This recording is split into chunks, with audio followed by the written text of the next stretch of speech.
So apart from you still do your cycling, as you say, you cycle to work and cycle home again. Yeah. And I do know you've got one pastime, one hobby that you like to do, but and that's model making, Yes. particular models. Yes. There's model railways, which I Yeah. think you've heard about, Yes, I have. which I have actually, I built. My dad built me a lovely railway when I was, I don't know, 10, 11, which I loved to bits and played with till I was like 13. You know, when you put down childish things, as that hymn or whatever it is says. Yeah. And I packed it all up neatly. I kept all the boxes and put it all away. And it's just lived in cardboard boxes until, I don't know, I was thinking, my late mum used to say, well, clear out some bits and pieces. So I cleared out some bits and took some stuff out of her loft and took them up and put them in my loft, because where we live now in Tonbridge in Kent, I do have a very large loft. The pitch of the roof is very steep in our house, so there's a lot of height and quite a lot of space. We're very lucky there. It's a dream come true. So I just put the boxes up there. And she came to stay one Christmas, and we talked about the railway. And so as soon as she'd left the room that she was occupying, I got down this railway and I just laid out all the track, and I got the trains out and connected it all up. And with a bit of coaxing and a little bit of oil, they worked, given they hadn't been driven for 40 years. Yeah.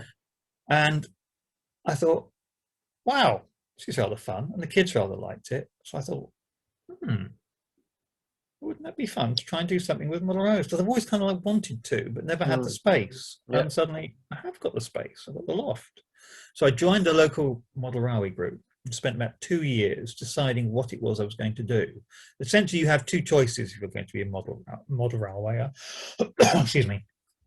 You either have an end-to-end, and that can be, well, if you choose a scale, it could actually be the distance between my two fingers. Yeah. But generally speaking, it can be a couple of meters, as it were. And you drive a train from one end to the other, and then through lots of choices with lots of different sidings off it. And you do that in great detail. So you choosing depending on what the scale of the trains it could be, from very tiny little ones to great big ones. But I mean, the common ones, of course, are the 00 scale, which is the most people have had or have experience of in this country. Now you put down grass and you reproduce the reality, the nature, as accurately as possible in this tiny 1:76 scale format. I think it's 00. I probably misquoted that. It's 1:70 something anyway. And you make a bit of reality in model, or you go for the round and round one. So which is a bit like train set, as it were. Yeah. Which you can also apply as much detail as you so wish. I wasn't so bothered about the detail, but I did started off designing what I could do in the loft. Once I worked out where it was going to go, originally it was going to go like on the floorboards around and sort of in and out all the Christmas trees and the suitcases and all the other crap that we all have in our lofts. Well, no, that wouldn't work. But because I said it was a very steep loft, it's an A-frame, of course. So there's a bar going on at about 5 foot height. Yeah. And because it is such a big loft, I still had a big area within that top space of that A, which of course is 5 feet off the deck. So all the normal crap could be in the loft. And my railway could be is my eye level. Yeah. And let's face it, on real railways, you look up to trains. Yeah. If you're standing on the track bed. And on this, you look up to the train, although the train's only this big, it is at eye level. Yeah. So using some old floorboards and stuff that I had, I just simply put out a load of wood, laid a bit of track, and built this I think this layout, which has got, I can't remember, it's got a hell of a lot of track on it. It's got a lot of rolling stock on it, and it's 3 circuits, all interchangeable. You can drive anything to any point on the circuit. I built a scale model of Worthing Station. Wow. Which it's shortened scale because I did it on what I couldn't do the full length. It's 5 carriages, was it 6 carriages long versus the 12, which was a real station. I went down to Worthing, photographed it all, designed it all, got it 3D laser cut at work, first out of card and then out of perspex, because being in the loft, it is dry up there, but it can be a bit damp. So if you have too many cardboard-based models, they do tend to curl up a bit. Or if you have perspex, that's going to remain rigid. So I'm really quite pleased with that. You probably have seen pictures on I have. Yeah. I designed and built all that, and to be honest, once I'd finished making it, I kind of lost interest in it quite quickly. And then unfortunately my mother passed away, and an awful lot of her stuff ended up going in the loft. And then my access has been really difficult. I've only just during the second lockdown actually cleared a lot of the space, so I can actually get to the layout. I've now got to clean it because it's barely been run for 2 or 3 years, so it doesn't run smoothly anymore, so I've got to service it. So trains is one thing, but I've also started getting back into reliving my youth and things like Thunderbirds. So I now start building this sort of thing. That's it. Thunderbird 3, a scale model. I think this is 1 to 350 scale. I think. No, it's going to be a much larger scale, because in the reality that didn't exist, this is an enormous thing. This makes a Saturn V look tiny. Next door to it. This is how big this thing she was. That's scale. And I've been buying other models, the new style ones for the new series, the CGI version they did. And only this month, or last month now, March, one of the train manufacturers who owns a kit company, they all own kit companies actually. Hornby owns Airfix now. This is Bachmann, around another kit company called Adventures in Plastic. And they've just relaunched the entire Thunderbird series, Thunderbird 1, 2, 3, 4, 5, Fab 1, Fire Flash, and various other bits and pieces, all from the old Japanese kit moldings. This is the original Japanese one, but the new one will be exactly the same as that. You can actually build it, and I've just finished building a Thunderbird 1, which is also the same, physically the same size as this. That's 1 to 144 scale, and I'm building halfway through building Thunderbird 4. We did a Zoom chat when you were at work. About a month or so ago, 5 weeks ago. Before Christmas, I think it was it? I can't remember now. No, it wasn't before Christmas. It might have been before Christmas. Before Christmas. But sat behind you was this huge, well, it seemed huge, rocket. Yes, that's the Lego Saturn V, which is roughly 1 to 100 scale. So that stands just over 1 meter tall. How long did it take you to put that together? The Saturn V on its own is just under a day's build, really. Wow, that's good going. Everyone who's ever built it, it's 1,969 pieces. 1,969. 1969. It doesn't have to be quite that number, really, but they made it that number. And everyone who's ever built it said it is the finest Lego build they've ever done, because it is so intricate and unexpected. It's actually 3 layers outward. It weighs several kilos. It's almost like the weight of a fully fueled Saturn V, which is essentially an empty tin can that you put a heavy fuel in, and that's what it requires. There's 5 F1 engines to get it off the launch pad, generating more thrust and more power than the entire of the United States was using in the end of the 1960s in electrical power. Gee whiz. Yes, 5,000 brake horsepower pumps just to pump the fuel to each motor. That's staggering. Absolutely staggering. The F1 engine and the Saturn V is colossal, and only Elon Musk will exceed that with his Starship coming soon. As long as he can get them to stop blowing up. Yeah, well, that's fine. He's happy with that. He's got the next one on. The whole principle, every time it blows up, you discover what bit doesn't work. So you can design it out. It's absolutely fantastic. I love him or hate him, I think what he's doing for space is amazing. Yeah, absolutely. Yeah. I built a Saturn V. Of course, once you've got a Saturn V, and I've got the Airfix Saturn V here on my windowsill. Once you've got a Saturn V, you're meant to display it horizontally or standing upright, and it just looks wrong So you then got to look for the launch tower that goes with it. So to cut a very long story short, somebody made a reproduction Lego, because the rest of it then, well, the rocket is proper official Lego. Somebody made this Chinese knockoff, fully compatible Lego, which is ended up being cheaper. The launch tower to put the rocket on. Yeah, that's fantastic.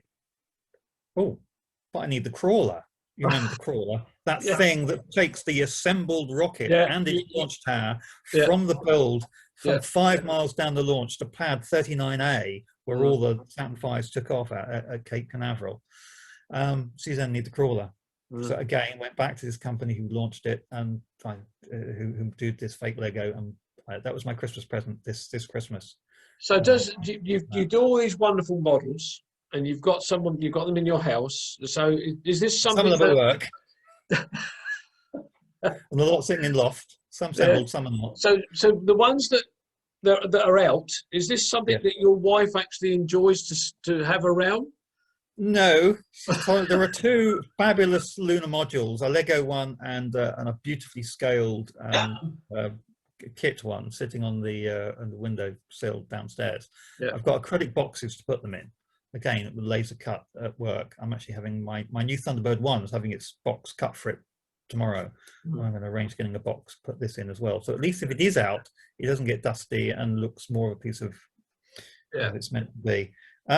No, that's not terribly well tolerated. So that's why I tend to have more of it at work. And then you find out who your friends are. We're all my other roughly 60-year-old mates who come in from work, who are all avid Thunderbird fans. So every time there's something new, I email them and stuff, and we share things and we talk about stuff that's been on. So with all this that's gone on, where does Nigel Sadler see his future going? To be absolutely honest, I haven't a clue. That's probably the best way. Do not know. I've never really known where I was going until I was on the road. I've just at the moment, with the way the world is, I'm thinking, at least most years you can kind of plan a holiday. Yeah, we haven't done that. Been able to do that for 2 years. No, and I can't even predict next year. Will be a holiday. You'd have the full choice that you had 3 years ago. Exactly. So absolutely no. I will be. Well, my boss is retiring at the end of the summer, and unless there is a decent one coming, I might throw in the towel and go and do something else. I think I could make a few bob just building these. I'm not gonna, because the more I do, the better I get. I'm not going to make a killing out of it. There are people, far more skilled people, who make what are called studio-sized models. That's a Thunderbird 3 that's taller than you and I. Oh wow! No, and they want $5,000 for that or something, and fair dues. That's what it's worth. And there are people who will pay that. Like people will pay stupid amounts of money for a classic car or something. Yeah, absolutely. Classic motorbike. And to be honest, they're going to be people of the DAC generation, and they're the ones who are likely to have the money to be able to afford it, because as I'm playing with these models now, I'm reliving Nigel at age 10 or less, age 8, the stuff that I would have loved, or I did have but smashed up, because that's what you did when you had that's right, you did. Yeah, absolutely. And sort of just look at this and marvel at the brilliant design of Derek Meddings, who designed all this stuff for Jerry Anderson. Became a film and television. He did lots of the James Bond movies and the like. And there are nods to his design in Star Wars and all sorts of things have come forward. The Thunderbirds was such an influential television series on so many levels, apart from just being puppets. But beyond that, it was just... Well, the very first thing that I can remember, first puppet style thing that I can remember, my dad and I used to love to sit and watch Fireball XL5. Yes. And of course, you could see all the strings. Of course.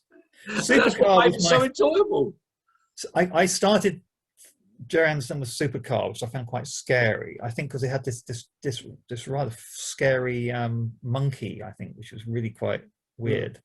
I haven't watched that back. Then it was Fireball XL5, which I loved, which my dad started to make me one and did the basic shape, Right, yeah, but never finished it. But essentially, he carved it out of wood, and it was, you know, proportionally pretty good at Fireball XL5.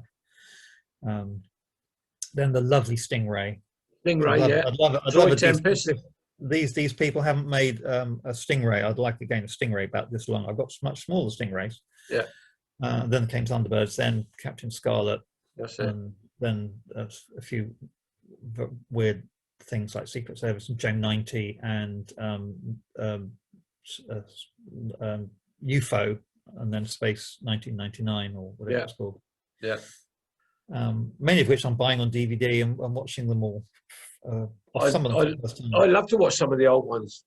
I really do. It's great. It takes, as you say, it's like with your Lego kits and stuff. It takes you back to Nigel as he was as an 8 or 9, 10-year-old.